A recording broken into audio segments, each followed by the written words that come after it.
ना सर्वे में खुशफहमी में रहते हैं, ना गलत फहमी में रहते हैं। बिहार विधानसभा चुनाव 2025 से पहले जारी हुए तमाम एग्जिट पोल्स और सर्वे में राजनीतिक समीकरण बेहद दिलचस्प होता जा रहा है। जहां ज्यादातर सर्वे एनडीए को बढ़त दिखा रहे हैं, वहीं एक सर्वे ऐसा भी सामने आया है जिसने सियासी हलचल बढ़ा दी है। जर्नो मिरर के सर्वे में महागठबंधन को स्पष्ट बहुमत मिलता दिखाया गया है। मिरर के अनुसार महागठबंधन को इस बार 130 से 140 सीटें मिल सकती हैं, जबकि एनडीए को सिर्फ 100 से 110 सीटों तक सीमित बताया गया है। यह अनुमान बाकी सभी सर्वे से बिल्कुल उल्टा है। इस सर्वे में दावा किया गया है कि जनता इस बार बदलाव के मूड में है और राज्य में एक नया समीकरण बन सकता है। हालांकि बिहार में मतदान होने के साथ ही विभिन्न एजेंसियों के एग्जिट पोल के अनुमानों में एनडीए को पूर्ण बहुमत के साथ एक बार फिर सत्ता में वापसी करते हुए दर्शाया गया है। इन एग्जिट पोल में दिखाया गया है कि 243 सदस्यीय विधानसभा में एनडीए 140 से 150 सीटें जीत सकता है। देखा जाए तो एग्जिट पोल को अक्सर अंतिम नतीजों का सूचक माना जाता है, लेकिन जहां तक बिहार की बात है तो पिछले दो चुनावों यानी कि 2020 और 2015 में इनका आकलन सटीक नहीं रहा है। वैसे भी बिहार में जातिगत फैक्टर, कानून व्यवस्था और विकास ऐसे मुद्दे हैं ताकि जो कि काफी हद तक चुनाव को प्रभावित करते हैं, और ऐसी सूरत में एग्जिट पोल करने वाली एजेंसियों के लिए सटीक अनुमान लगाना बड़ा मुश्किल हो जाता है। आपको बता दें कि 2020 के बिहार विधानसभा चुनाव में करीब 11 एग्जिट पोल में महागठबंधन को विजेता के रूप में पेश किया गया था और उसे लगभग 125 सीटें हासिल करते हुए दिखाया गया था। दूसरी ओर राजग को लगभग 108 सीटें जीतते हुए दिखाया गया था, यानी कि बहुमत से दर्जन भर से ज्यादा कम सीटें। हालांकि जब नतीजे आए तो भाजपा जदयू वाला गठबंधन राजग 125 सीटें जीतकर सत्ता बरकरार रखने में कामयाब रहा। राजद और कांग्रेस के नेतृत्व वाले महागठबंधन को 110 सीटें ही मिल पाई। इस तरह एग्जिट पोल का आकलन सही नहीं रहा। इसी तरह यदि उससे पिछले यानी कि 2015 के विधानसभा चुनाव के एग्जिट पोल की बात करें तो 2015 में 6 प्रमुख एजेंसियों ने अपने एग्जिट पोल में कड़ी टक्कर का अनुमान लगाते हुए राजद जदयू महागठबंधन को बढ़त मिलती दिखाई थी। गठबंधन को 123 सीटें मिलने का अनुमान लगाया गया, जबकि भाजपा के नेतृत्व वाले गठबंधन के 114 सीटों तक सीमित रहने की उम्मीद थी।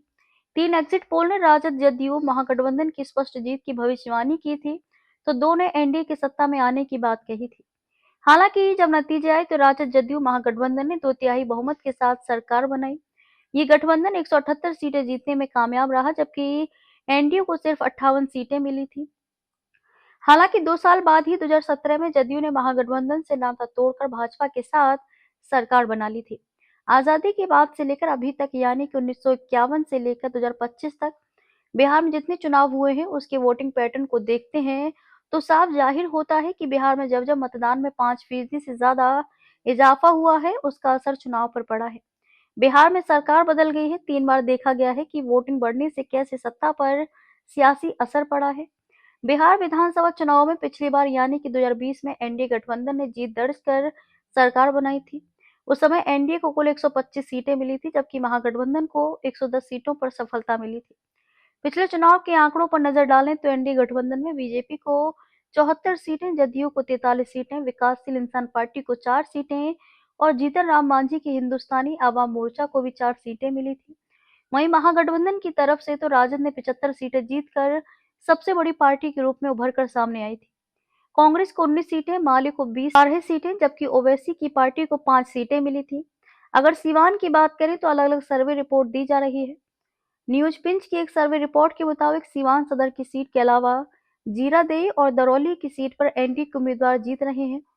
सीवान सदर से एनडीए के उम्मीदवार मंगल पांडे हैं, तो जीरादेई से भीष्म कुशवाहा और दरौली से विष्णुदेव पासवान हैं। इसके अलावा एनडीए को दरौंदा और गोरैया कोठी से भी जीतता हुआ बताया जा रहा है।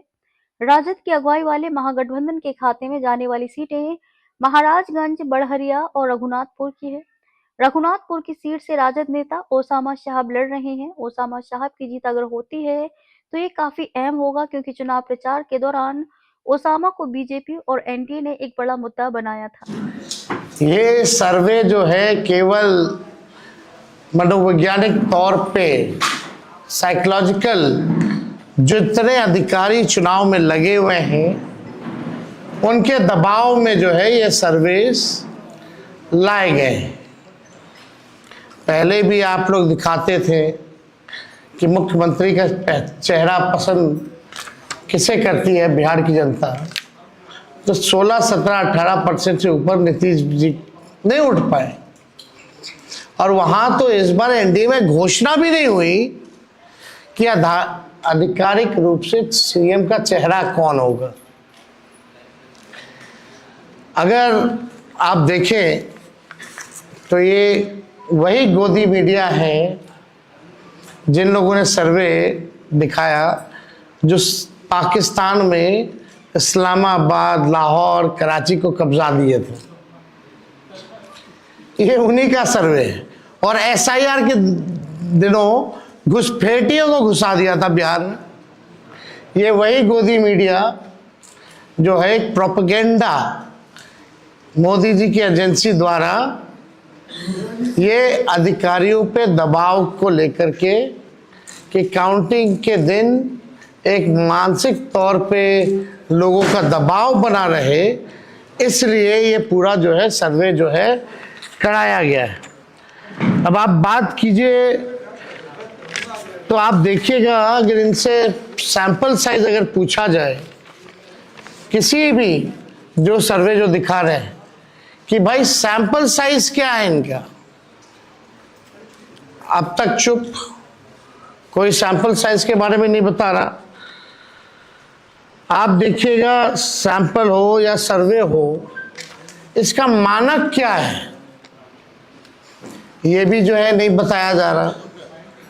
ये जो पीएमओ से जो तय होकर के आता है, जो अमित शाह जी अपने कलम से लिख करके देते हैं फल्ला चैनल को, फल्ला चैनल को, फल्ला चैनल को, वही बेचारे मीडिया वाले जो है बयान अपना कहते हैं, बोलते हैं।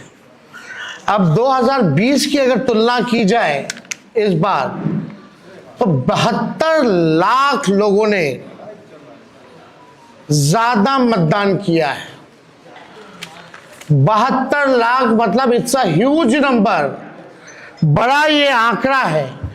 अगर 72 लाख को अगर हम 243 विधानसभा में बांटे तो 29,500 के आसपास हर विधानसभा में वोट जो है वो पड़े हैं। यानी ये वोट कोई नीतीश जी को बचाने के लिए नहीं पड़े भैया, ये सरकार को बदलने के लिए, वोट फॉर चेंज के लिए वोट पड़े हैं। वोट फॉर चेंज के लिए 72 लाख वोट पड़े हैं। पूरे बिहार में सरकार बदलने जा रही है और ये कोई 72 लाख लोगों ने नीतीश जी को बचाने के लिए चुनाव में मतदान नहीं किया, बल्कि बदलाव के लिए जो है, परिवर्तन के लिए जो है 72 लाख लोगों ने वोट फॉर चेंज जो है किया है। आप देखिएगा इन्हीं एजेंसी जो है 16-17% लोग जो है मुख्यमंत्री नीतीश कुमार जी को देखना चाहते थे और 8 महीने में यही अप्रूवल रेटिंग रहा। तो आप साफ तौर पे ये कॉन्ट्रडिक्शन जो है आप सब सर्वे में आप देख सकते हैं। देखिए, प्रशासन के लोगों पर जो दबाव डालने की जो रणनीति है वो हम आप बिहार के लोग सब जानते हैं। हकीकत बिहार के लोग, बिहार की जनता सब समझती है।